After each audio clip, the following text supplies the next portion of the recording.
Corregidor, 1963, in the early morning light. Shaped like a tadpole with its bulbous head pointing west toward the South China Sea, Corregidor sleeps. Nearly forgotten in this age of man-chutes and keyholes in the sky. Nearly forgotten, but never quite. There are those who will remember.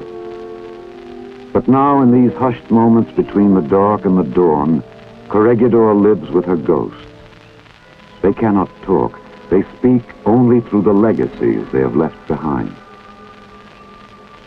Mute reminders of men who ate and drank and slept here in these ruins,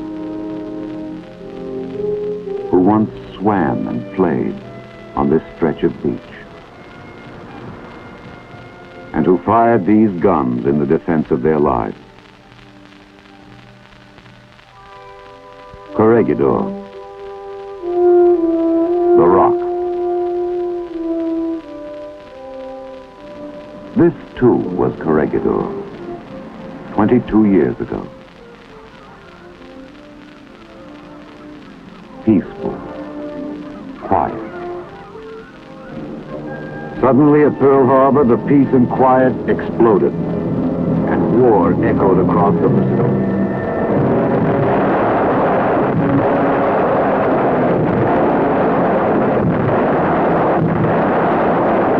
For the people on Corregidor, as well as the whole of the Philippine archipelago, noon had become high noon. Time and fate, in the form of a victory-swollen Japanese war machine, were inexorable.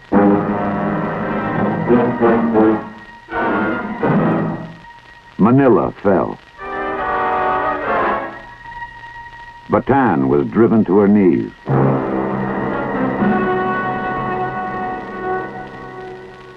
The Filipinos and the Americans on Corregidor dug deep into their fortress of rock and awaited the lash of the gathering storm.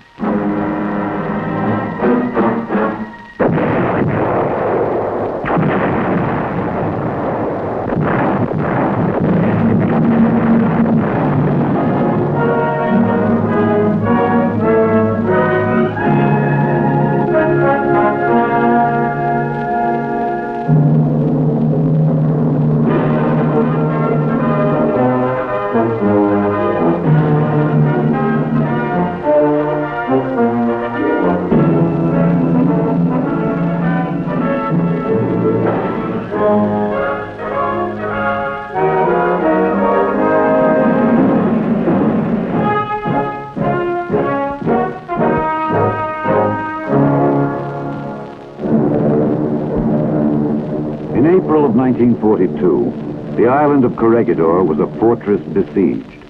The defenders fought back with the little they had, but it wasn't enough. After 6 straight days of a brutal battering from the skies, the people of Corregidor plunged deep into gloom and unabashed fear. The once quiet lagoons and the gently wooded slopes sent forth an impassioned cry. Corregidor calling, Corregidor calling, Corregidor calling, Corregidor calling.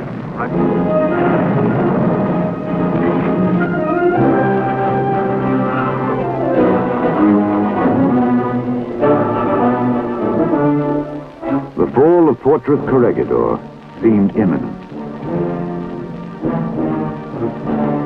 The suddenness of the attack was disconcerting.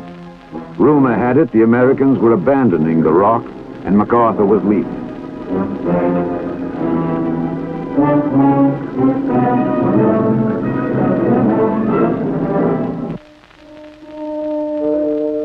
Chief Nurse Ann Neeler Giles recalls her feelings on that day. She's seen today as she works in the garden of her San Antonio home with her daughter Sally Ann. It looked pretty bad to some of us who were there. We knew deep down inside that it couldn't be true. When the initial shock wore off, we learned the truth, that General MacArthur had received direct orders from Washington to fly immediately to Australia. That was all we needed to know. So we set ourselves to staying alive there in Malenta Tunnel until they did. The enemy bombs missed very little on the island that day.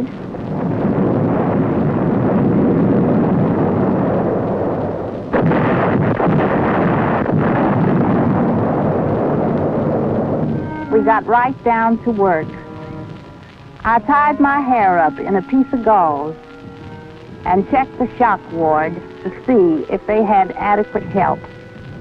Then I went to the operating room, where I gave anesthetics to one casualty after another. When all the casualties had been cleared, I realized that we had not eaten since morning. Our water supply had been hit during the bombing, which caused us to have to ration our water to 1 drink a day. Not a drop could be spared for brushing teeth or washing the faces of our feverish patients. The seawater that had been filtered and flavored with coffee made us more thirsty. We dreamed of fresh, cool water running over stones, green grass and fresh air. And it was like that for 26 days of continuous bombing. Well, the plain and simple truth was that nobody was giving up. In order to give up, a man has to be willing and he has to be beaten. The people of Corregidor weren't willing and they weren't ready to stay beaten. But it was true that some of them were leaving to come back and fight another day. And so the enemy came. General Jonathan M. Wainwright surrendered the Rock.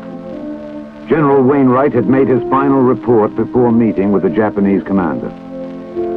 With broken heart and head bowed in sadness, but not in shame, I report that today I must arrange terms for the surrender of the fortified islands of Manila Bay. Please say to the nation that my troops and I have accomplished all that is humanly possible, and that we have upheld the best traditions of the United States and its army. Some things were hard to swallow, but they were a part of the time.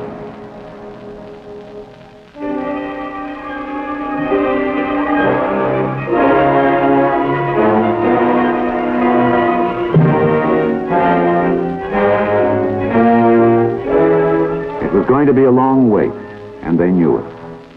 But in the endless time of waiting, one pulse-ringing hope was left to buoy and sustain them. A legacy in the form of a man's voice, that of General Douglas MacArthur. The President of the United States ordered me to break through the Japanese lines and proceed from Corregidor to Australia for the purpose, as I understand it, of organizing the American offensive against Japan. The primary object of which is the relief of the Philippines. I came through, and I shall return. A legacy and a prophecy as well. But so much to be done before those words were to become a fact. So much of what a famous Englishman was to call blood, toil, tears, and sweat. And so it began, the arduous road back. Headquarters of the Southwest Pacific was established in Melbourne. It was necessary now to build a force in the South Pacific that would combat the Japanese threat to Australia as well. Much was required, and much came. Men, material, supplies, ammunition. All the elements of air, land, and sea quickly fused together on the same allied forge to become an effective weapon, a single lifeline that would lead to ultimate victory.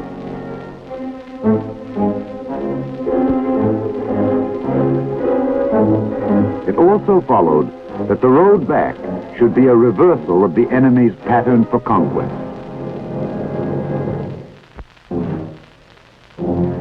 Where the men of the Orient had come like a giant octopus with clutching tentacles outstretched to swallow its opposition whole, the Allied military plan was comparable to the movement of a great spinning wheel, with the spinners patiently laying out strands in a master web to ensnare the enemy. But it wasn't easy. Wars never are, not even for spinners of webs. A strand can break if a weave is tight. A timetable can go wrong when pressure is applied. And all hell can break loose with a wrong guess. There was no room in this war for second guessing. Decision. Command decision. There was one burning question. Should the road back begin with Formosa, a great strategic prize, or should it be Luzon, which could hasten the end of the war? Luzon. The fateful die was cast. It was back to the Philippines. Slowly, the spinning of the great web was set into motion.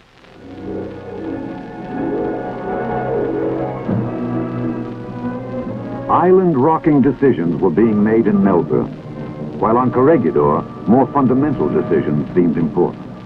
We tried to maintain some semblance of normality. But this is hard to do when you're dirty, hungry, and completely exhausted. Performing operations by lantern light can be trying on the nerves. And after 3 or 4 days of this, we were numb.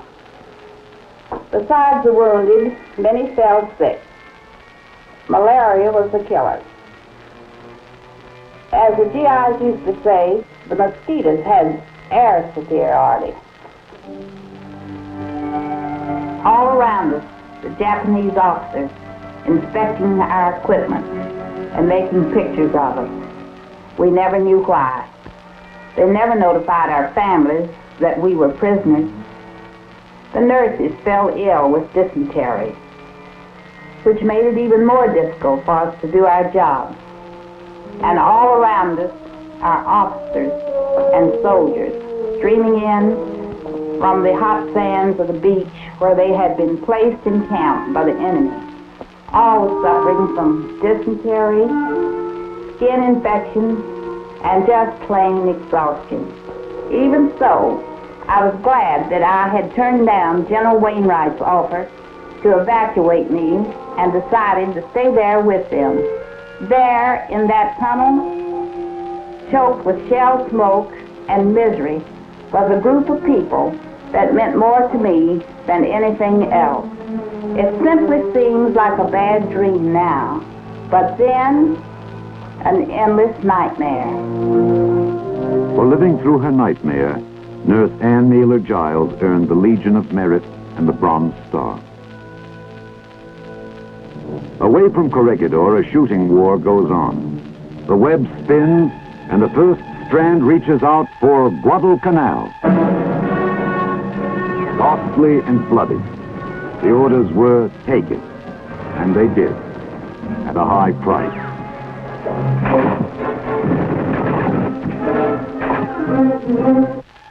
Rabaul. Rabaul was neutralized with day-to-day pounding from the air. We bypassed Rabaul and went forward. The road, a little bit shorter, but still a lot of miles to go. Another strand in the web laid in place.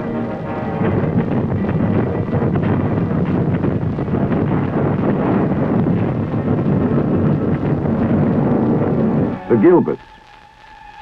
Tarawa. One more island atoll reaping its human toll. A circular chunk of coral, a ring of flaming death. But Tarawa was taken.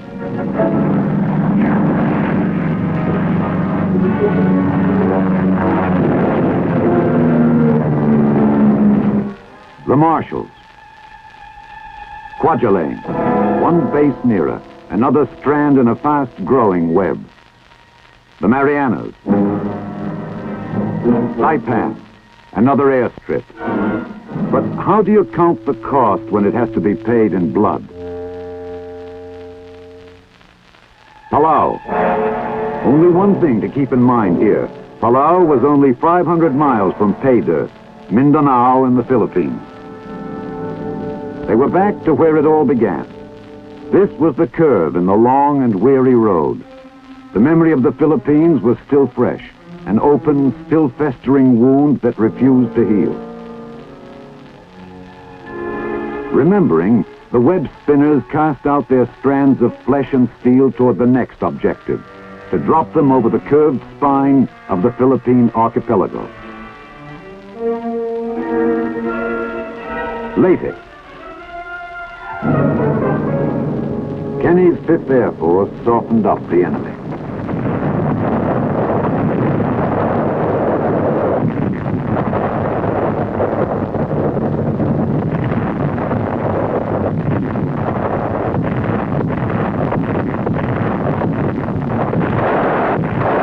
And then the infantry hit the beaches. They won. More than they lost.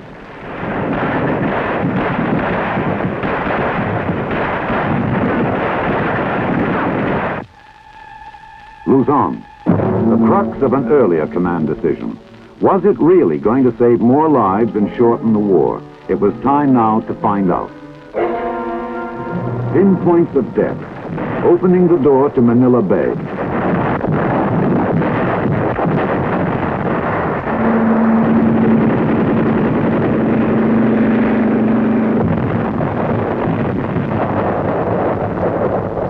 American lives were saved, and those who lived found their own ways of being grateful. Manila, Pearl of the Orient, enmeshed now in a death grip, fresh forces squeezing it tight, Manila is a burial ground.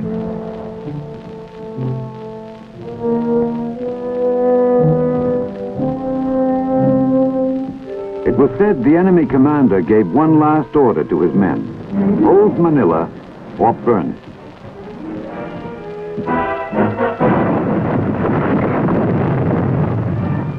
The Pearl fell into Allied hands. The web was tightened.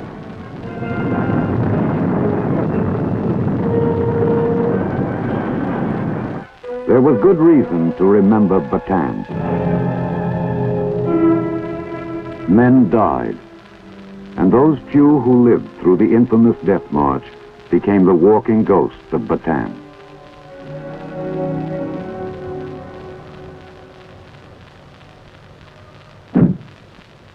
Ben Minota survived and drives his cab in Brooklyn, USA. I was one of them. I was with the 803rd Engineers. When we got captured, it was a heck of a mess. I mean, none of us knew what it was all about. But it sure didn't take us long to find out, that's for sure. We were in Marvelous when that march started. It was hot, and San Fernando was 90 kilometers away. We had to do away with our stuff and carry theirs. Machine guns and ammo cases. No food and water. Our guys were dropping like flies. It took 5 days to get to San Fernando. When we got there, God knows how, they shoved us into boxcars and slammed the doors. 4 hours, stinking, dirty filth, and jammed in like sardines. But that march, I cannot forget it. Even the 3 years after, into prison camps, bad as they were, it was that march that still gives me nightmares.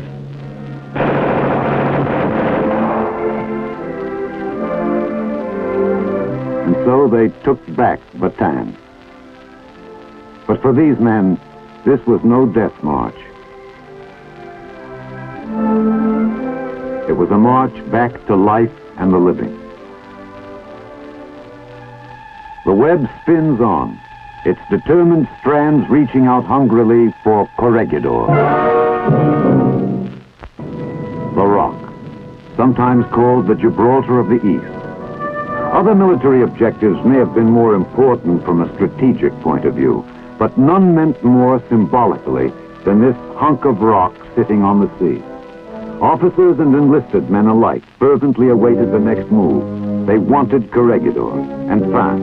The strategy decided on was the one of surprise. The web spinners gambled on an enemy attitude, that no one in his right mind would even consider dropping a regiment of paratroopers on such a small target.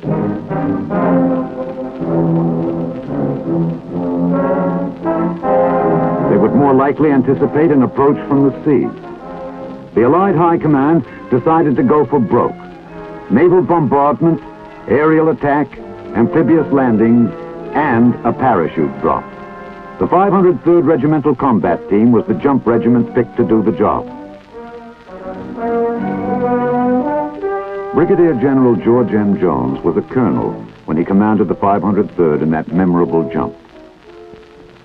I suppose historic is about as good a word as any to describe what happened that day.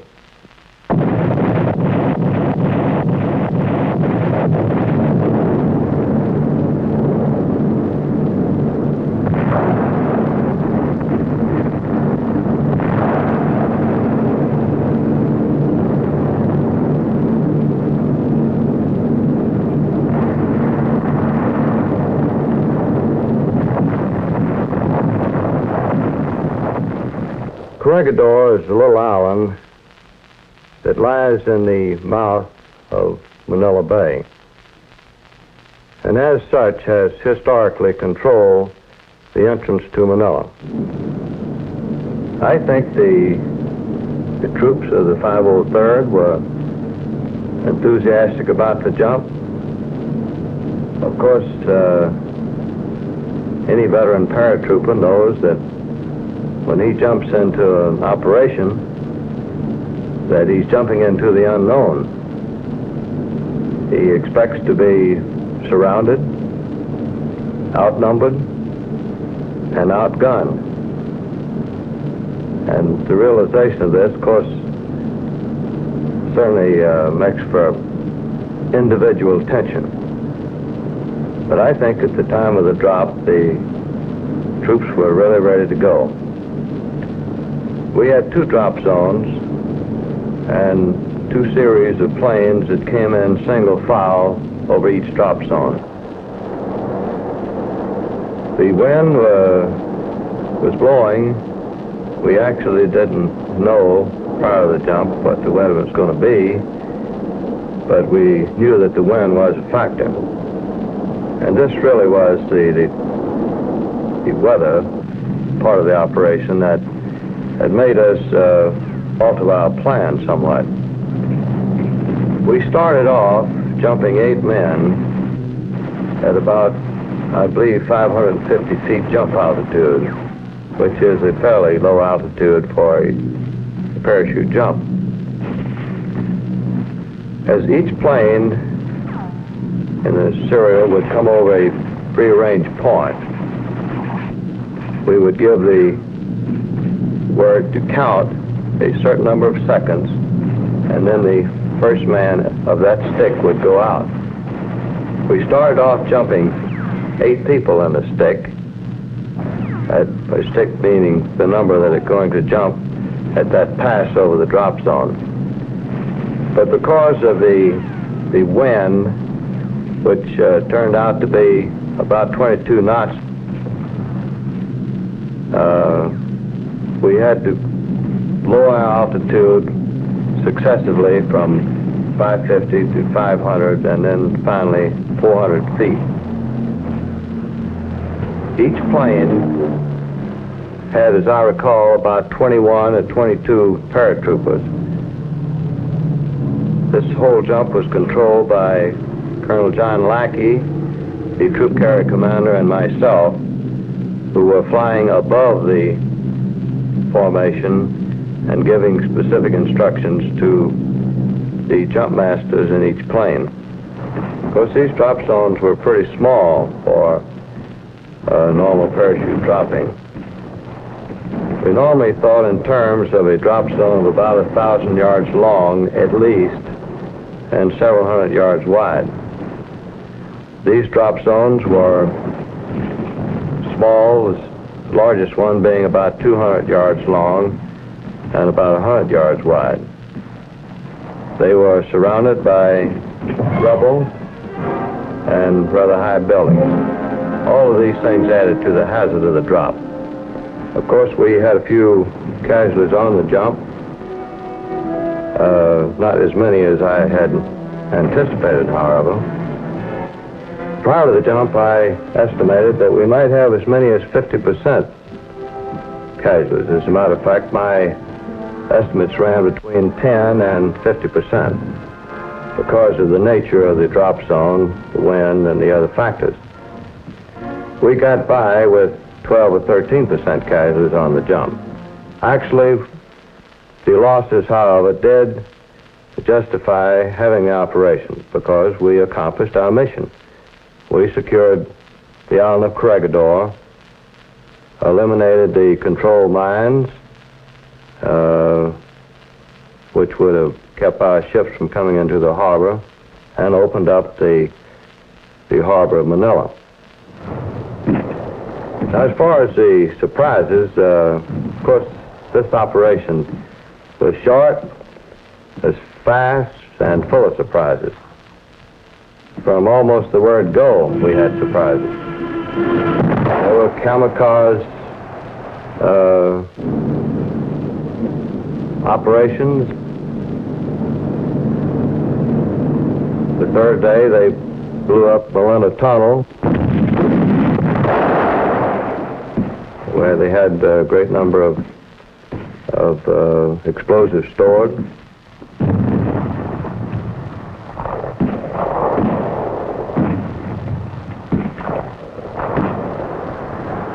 The jump was dramatic and successful. The enemy was hit around the clock in every way he could be hurt. On the sea, on the beaches, in the streets. The end was in sight. As suddenly as it had begun, it was over. The web, indeed, had overtaken the rock. I believe that the most lasting memory is General MacArthur's visit to the island of Corregidor. After the operation was all over, General MacArthur visited what was always considered by many people as one of the soft spots in his heart. He had a great affection for Corregidor. He came back and in a little ceremony with a few troops from each of the units that had participated, we formally returned the island to him. And I shall always remember that now very famous quotation when General MacArthur looked at me and said, "I see the old flagpole still stands. Have your troops hoist the colors to the top and let no enemy ever haul them down." Corregidor sleeps with her ghosts. They cannot talk. They speak only through the legacy they have left behind in this fortress in the sea.